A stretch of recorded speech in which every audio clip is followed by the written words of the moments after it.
Dr. Victor, thank you so much for joining us. I'm happy to be here. Why don't we start with your background, where you started, sort of the arc of your career and what you're doing now? Great. I'm honored to share this time with you and excited to talk about the topics here, stuff that I've literally been studying my whole life. So I guess my quick bio is I grew up in Southern California, did my undergraduate degree in political science at UC San Diego, which was just a tremendous world-class exposure to the field of political science, where I got to study with a lot of great professors and get involved with research. And I went straight from that to Washington University in St. Louis, where I did my MA and PhD, focusing on Congress, working with people like Stephen Smith and Gary Miller and Randy Calvert, and a bunch of other smart folks. And at that point, I was really interested to study, I was really motivated by this idea that there are groups of people in the United States that are sort of voiceless or underrepresented or challenged when it comes to how government serves them. And I wanted to better understand why policies ever get made for those populations, whether it's, children or trees or dogs or prisoners or whatnot. Better just what are the conditions under which we do that? And so I wrote a dissertation focused on Congress and lobbying and the different contexts under which lobbyists choose their strategies. From there, I got an assistant professor position at the University of Pittsburgh, where I spent the first 9 years or so of my career. Shortly after arriving at Pitt, I did the APSA Congressional Fellowship. So I spent a year on Capitol Hill, which was really transformative in my career. All of my training up to that point had been very economics, rational choice, quantitative social science focused. And then I got to Capitol Hill in 2005, and I was working in the office of Kent Conrad, a former senator from North Dakota. And I kept making all of these observations that didn't fit into my social scientific models of the world, because it seemed to me that we were co-sponsoring this bill with Senator Santorum's office because these two legislative aides used to work together on that committee or for that lobbying firm or whatnot. And there seemed to be a lot of that. There seemed to be a lot of, this appears to be happening because of different types of relationships and connections that I was observing, some of which seemed very casual or unofficial. And I did not understand how to take that observed information and fit it into my book knowledge about how Congress worked. And I just sort of puzzled over it and sat with it for a while. And then a few years after that, I got an email, just an advertisement for a conference that was going to be run at Harvard, the Political Networks Conference, the first one that David Lazar and James Fowler ran in 2008, I think, at Harvard. And I read the description of what they were going to do, and I went, that's it. That's what I need to learn and know about. So these were social scientists, political scientists who were taking stuff from sociology and mathematical graph theory and computer science and merging it for the purpose of studying relationships in politics. And I went to that conference and was just hooked. I was just sold that this is what politics is about. This is the way we should study politics. And so it really transformed my research agenda at that point. And I started, really diving into the theory and the networks and the methods and the various questions that we could use to better understand how the world works. So from there, I did a bunch of writing on various types of congressional networks between staffers and with caucuses, which I think you and I will probably talk about more because I'm still working on that stuff, and lobbyists and campaign contributions and all sorts of these inputs into what goes into how Congress works. I came to George Mason University in 2012, where I still am on faculty here. And I've worn a bunch of different hats since I've been here professionally that have really enriched the way I understand the world. I really like the proximity of being just near Congress and being able to pop over there from time to time. I've done a fellowship in the Kluge Center at the Library of Congress.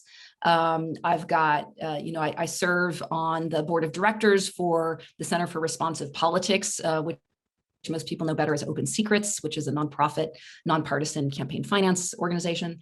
I've served as the past president of the National Capital Area Political Science Association, and just the relationships and the different types of scholarly and more, some people call it pracademic, sort of the practical side of politics, has just been a really nice fit for me. So I've really enjoyed the intellectual environment in DC and at Mason. And then of course there's students, and Mason undergrads are just the best. They're a wonderful population to work with. So in terms of your overall research, is it really the networks that's the focus, or do you have some other areas that you've been looking at? I mean, I've seen some of your work relates to the US Congress, but also not just the US. You're looking at legislators more generally. So are you doing any work in those types of areas? I have done some work on legislatures not related to Congress. Most of that work has been co-authored with others who are experts in those other Congresses. This book that Nils Ringe and I wrote a few years back, where we compared the European Parliament to the US Congress, but he's the Europeanist and I'm the Americanist. And it was a very nice collaboration. We got some nice comparisons between the two institutions. But by and large, I would say I'm mostly a Congress scholar, but a Congress scholar that gets really attracted to shiny objects that are tangential, but related to Congress, like political parties and lobbyists. And to me, I have a little bit of that problem that some academics have, that once you learn how to use a hammer, everything looks like a nail. So I see networks everywhere that I go. Everything is a network. And I'm constantly fascinated by the patterns of relationships that we can describe mathematically that have these known properties, how that helps us understand what's going on in those institutions. Well, why don't we start with your work on the caucuses, because I think that's something that maybe most people have no knowledge of within Congress. I mean, obviously they may know the Republican or the Democratic type of caucus events or those kind of headliners, but what kind of work have you done on caucuses? What exactly are they, and what have you found in your research? Yeah, so caucuses fascinate me, in part because they've just proliferated over the last couple of decades. So the background here is that when you think about the middle of the 20th century, where the Democrats sort of dominated the House of Representatives in its majority for a long time, they developed these either legislative service organizations or congressional member organizations, depending on how they were put together. And they were, a dozen or two of those. And they came under quite a bit of scrutiny towards the late 80s, early 90s. Republicans got very critical of Democrats for these organizations because they saw these caucus groups as essentially avenues of corruption, that they were avenues of bringing money into Congress and using funds inappropriately. And so when the Republicans took the majority after the 94 midterm election, one of the first things that Speaker Newt Gingrich did was outlaw the caucuses. No more caucuses, no funding, no offices, no staffing, no stationery, nothing. But just to understand what the caucuses are, they're groups of members that get together on a particular topic. Is that right? That's right. So it's two of the key features are that they are entirely voluntary. So anybody can join them. And they're really very casual. There aren't any rules. It's not like there's a maximum number of members that can be in a caucus or a maximum number of caucuses that members can join. And back in the early 90s, we saw, so after Gingrich got rid of them is when they started exploding, ironically, right? So that was his unintended consequence. But it turns out, as Nils and I studied in our book that we published a few years back called Bridging the Information Gap, caucuses exploded in that way because they were filling an institutional need, like solving a collective action problem that the structures of Congress didn't already solve. So you've got political parties as a key organizing feature of Congress, but everybody has to join a party, and parties really form that base foundation of how Congress organizes. And then you've got the committee system, which is what that foundation is built on, about how we organize for bills and legislating and also and developing expertise and all of that key function. But committees are limited in how many people can join them, and they get really specialized, and you sit on them for years on end. And so you can only serve on so many. And with caucuses, you've got that more freewheeling thing where if I'm a member of Congress and I sit on the transportation committee and the budget committee, but I'm really interested in disease science and I just don't sit on any of the committees that do that stuff, well, then I can go and join the Parkinson's caucus and the Alzheimer's caucus and whatever else. Of things that interest me.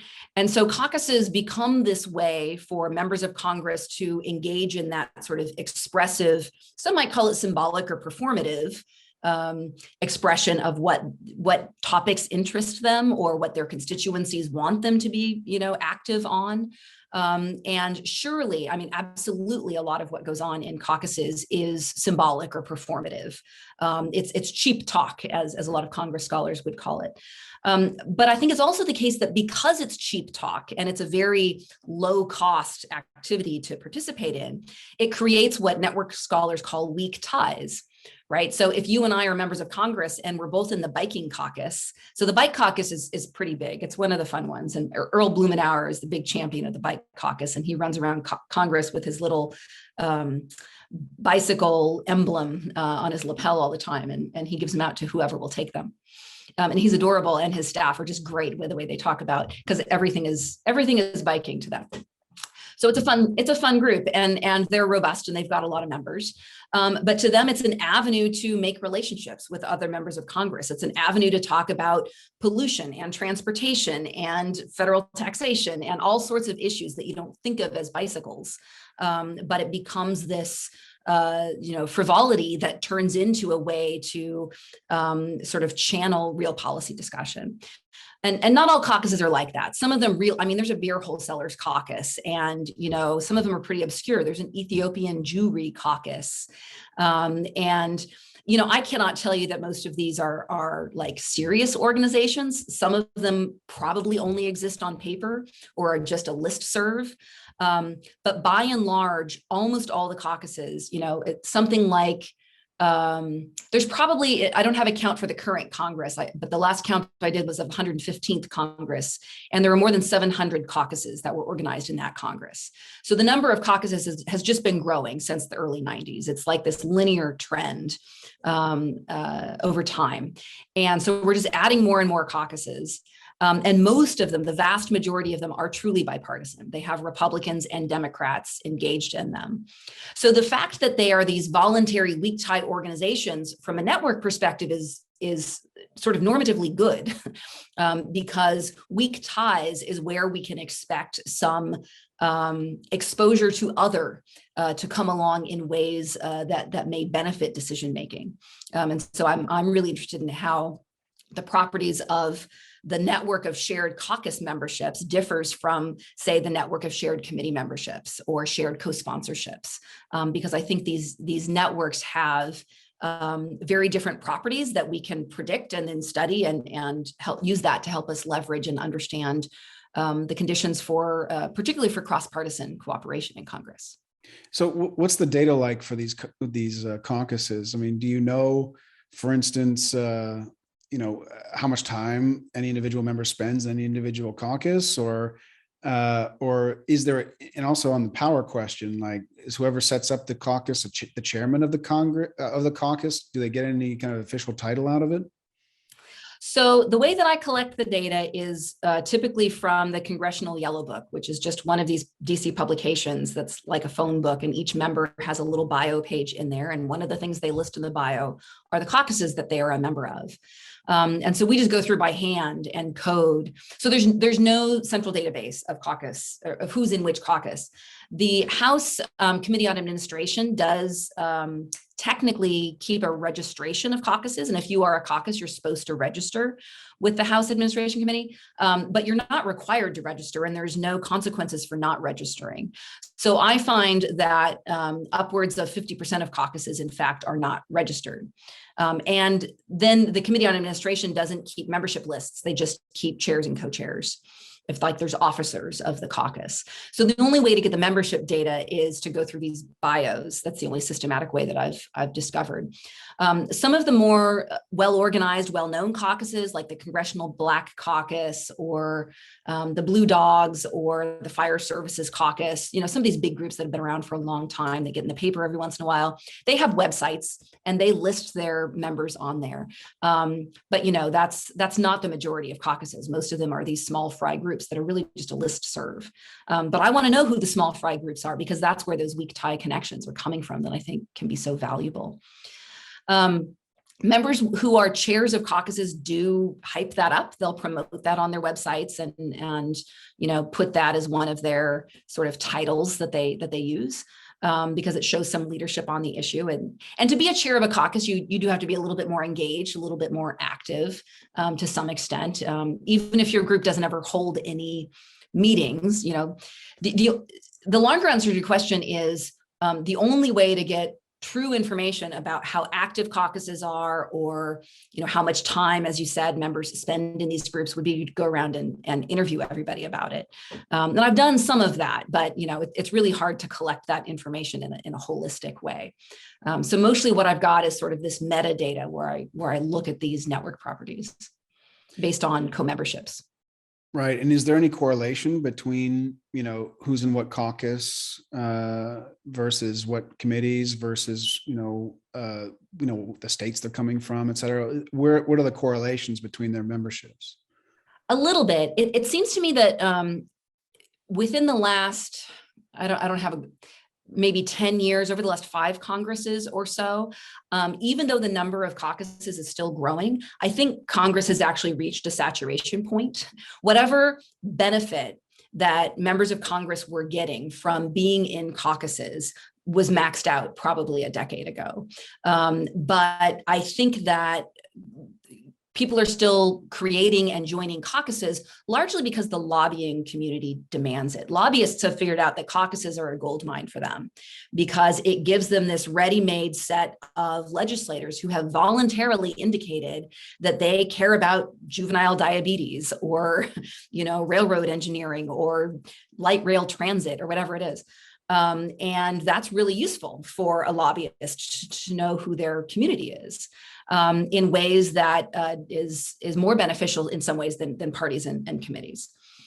So my sense, and this is a little bit of conjecture at this point, I don't have systematic data on this point, but my sense is that most of the modern activity in the caucus community is driven from the outside rather than the inside of Congress. That's interesting. So we'll come to lobbyists later, I hope, but on the caucuses themselves, is there any kind of financial mechanism where they get money from Congress to, have a dinner or whatever, or is it coming from outside? Where does the money flow happen, or is there any money? Well, so this is interesting and perhaps controversial, because technically the rules about caucuses haven't changed much since Gingrich changed them in 95. And so technically caucuses aren't supposed to have office space. They're not supposed to have staff. They're not supposed to get funding. Members aren't supposed to use their congressional allowance to fund caucuses. That said, members have found some creative ways around these rules, as happens. So for example, there's a number of caucuses, I mentioned some of them earlier, like the Congressional Black Caucus and the Fire Services Caucus and the Sportsmen's Caucus, that have set up foundations outside of Congress.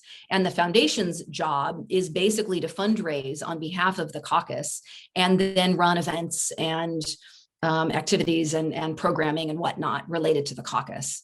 There's a bit of a gray area that I'm not totally clear on, where it seems like some of the funding shenanigans that go on, some of the funding mechanisms don't fully jive with like the gift and ethics rules in the House related to caucuses. And I'm not quite sure how that gets squared, or if it in fact doesn't square and it just doesn't get enforced anymore. I'm honestly not fully sure how that happens, because my very plain reading of it makes it seem like some of what goes on that is getting funded is actually in violation of the rules that were set up in the mid-90s. That said, there are also some members of Congress who have found creative ways to rotate their staffers on and off of running a caucus. So if I'm a member of Congress, I may have a staffer who I just sort of say, your job for this quarter is to run the caucus, do the listserv, run the membership, have an event, whatever. Then at the end of the quarter, I'm going to fire you from that job, and you're going to go get hired by my neighbor across the hall, who's then going to hire you to also continue to run the caucus. So you're going to get hired and fired every quarter from these different, small handful of members who are running the caucus. So it's clearly just a skirting of the rules. But I've talked to folks that have told me about how this goes on. So they get creative. And so for the caucuses, in terms of the time, I mean, we hear so much about members and not having any time and only being in Washington for a short period. Do you have any sense for if any of them do consume a fair amount of time from some percentage of the membership? I mean, you might conclude that at least the members who are kind of shut out of real substantive committee work or out of leadership, this could be an area where they could do something. Have you seen any of that? Yeah, there is some evidence for that. So there is some evidence that to the extent that caucuses are providing members some access to relationships and information and just sort of congressional networks that are beneficial for advancing a bill or a topic or whatnot, that the lower rank and file members get more of that type of benefit than the leadership does.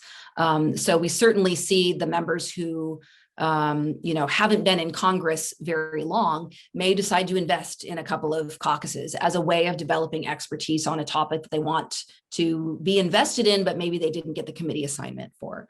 That said, the longer you serve in Congress, the more caucuses you tend to join. So there is this sort of caucus participation begets caucus participation phenomenon. But again, I think there's a limit. There's a in terms of the benefit that it's providing, I think it maxes out at some point. I mean, we've got members who are participating supposedly on the books in 100 or 200 caucuses. They're clearly not actually invested and spending time with all of those groups. But those cases really interest me because what are they getting out of it? Is it just a cheap signal to their constituency that they care about pelicans or whatnot? And if that's it, fine, like it's serving that symbolic political need. But when you go and talk to members about it, they'll tell you that, even if the participation is very light, or it's just their staffers that are going to a meeting or two here or there, or getting a pamphlet or whatnot, that what they're getting is access to information on that topic that they wouldn't have had access to otherwise. And some connections with other legislators that they wouldn't have been connected to otherwise. And that's the part that I think, those are the weak tie links that I think are beneficial.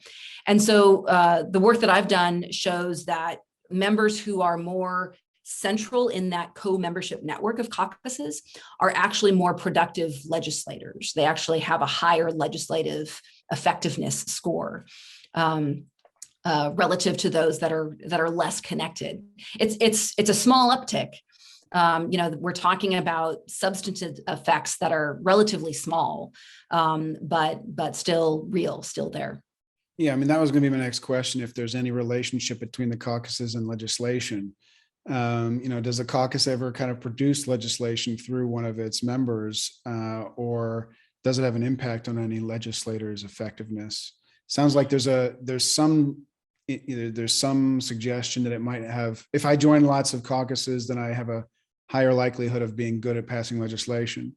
Yeah, I have to say the causal mechanisms are a bit unclear, because it could be that whatever drives you to join a lot of caucuses, you're a joiner, or you're just interested and you're a jack of all trades, you're interested in lots of stuff. Whatever it is that's causing you to join a lot of caucuses may also be a trait that causes you to be a more effective legislator.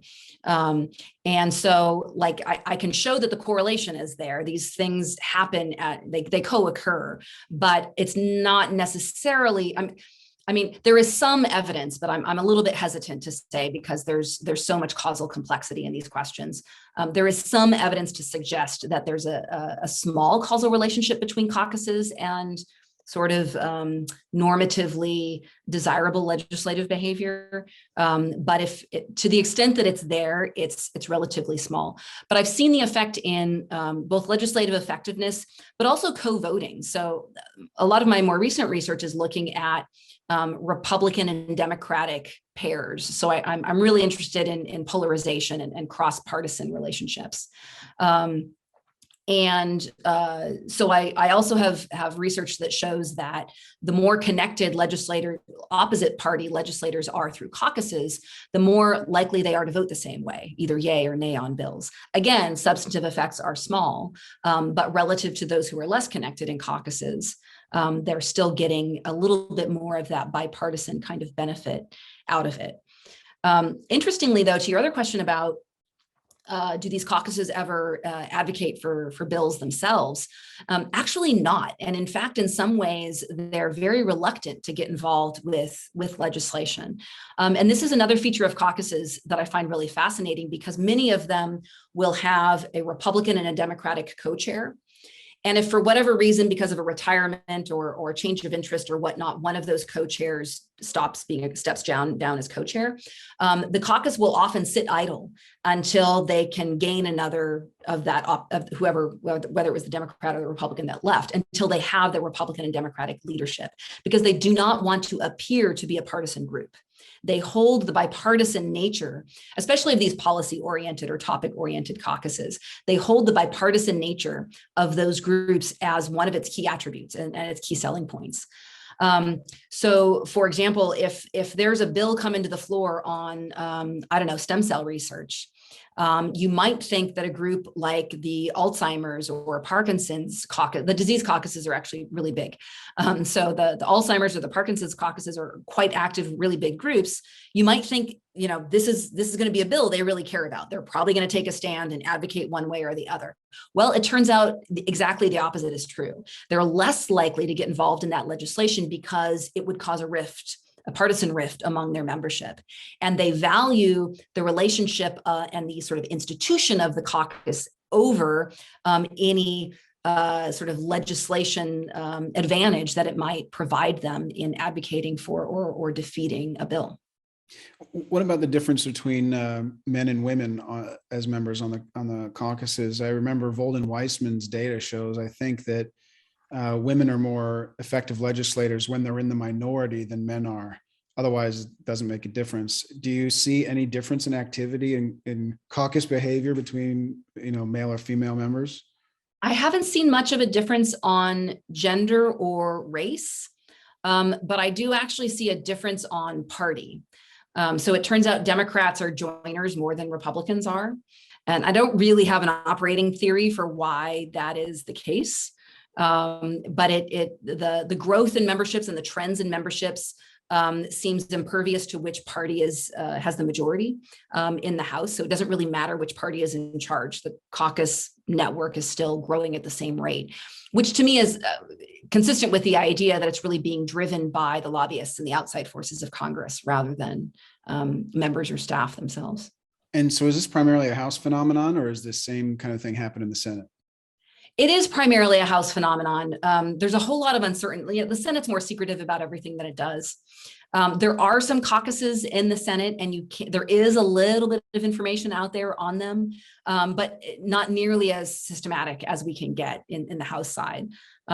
So I'd have to go deep undercover and invest a lot of resources to figure out how some of this works on the Senate side.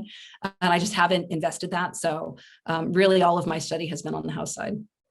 Well, let's move on to what you mentioned earlier on the lobbyists. And so you've done some work on lobbying and how lobbying interacts with Congress. And we've even talked to some lobbyists on this series and get a little bit of their perspective. So I'm curious to hear, what is your work in that area? What questions are you trying to answer about lobbying, and what have you found?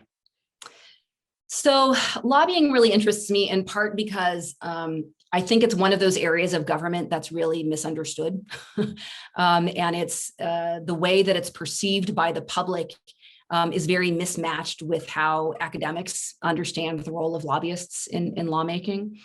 And so I see it as a part of a public mission of education to continue to study and write about and talk about lobbyists and their role.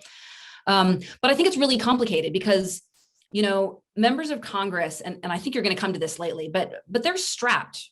They have to spend inordinate amounts of time fundraising and engaged in activities that we don't think of maybe as lawmaking. And that puts this pressure on them, or this cross pressure that prevents them from, in many cases, being as much of a policy expert as they might like to be on a lot of topics. And they certainly can't be a policy expert on everything. But in reality, in a democracy, we should want policy to be made by people who understand it and who are experts in it and who know about it. And so the price of and the value of expertise is just very high, I think, in effective governing. And so while Congress has a lot of resources and they've got staff and they've got the Congressional Budget Office and they've got the Congressional Research Service and the whole Library of Congress, and there are tremendous resources and the GAO and on, it's just not nearly enough. It just does not come close to covering what they would need to cover to really know what they need to know.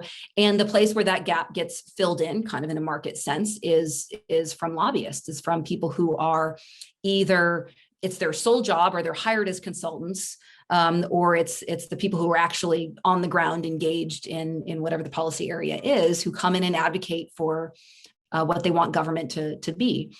And the firsthand information that they come with and the expertise that they come with is essential. It's invaluable. A 25-year-old staffer, or heck, even, the most experienced, seasoned, professional, 60-year-old committee staffer is not going to be as much of an expert on the nitty-gritty details of how policy is implemented in one niche little area, because they just can't be.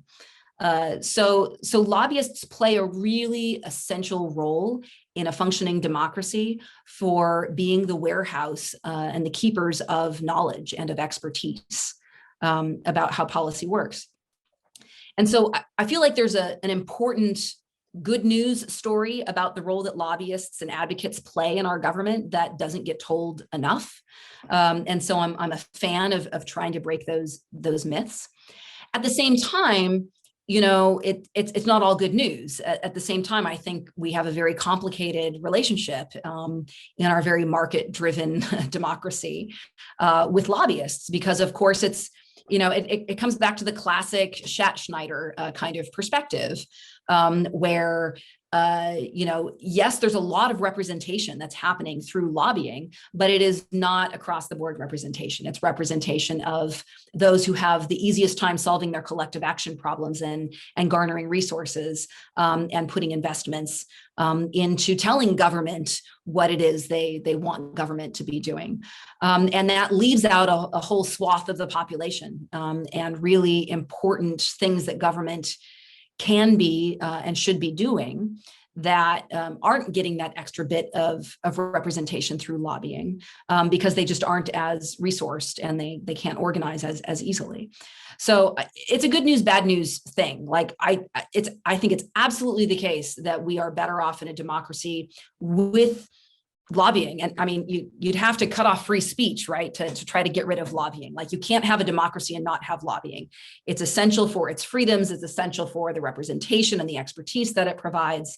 But I think it's also imperative that we recognize how imbalanced it is and to try to either regulate or control or incentivize the system in ways that can recognize that imbalance and try to either help the underrepresented voices gain more advocacy or representation, or to limit the amount of advocacy and representation that the more moneyed voices are able to garner. And so that's kind of a high level definition of what's happening with the lobbyists.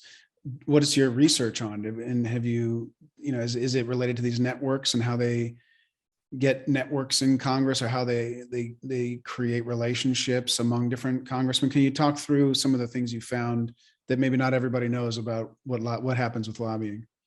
Yeah, so Greg Koger and I did this paper a few years ago where we looked at campaign contributions of lobbyists.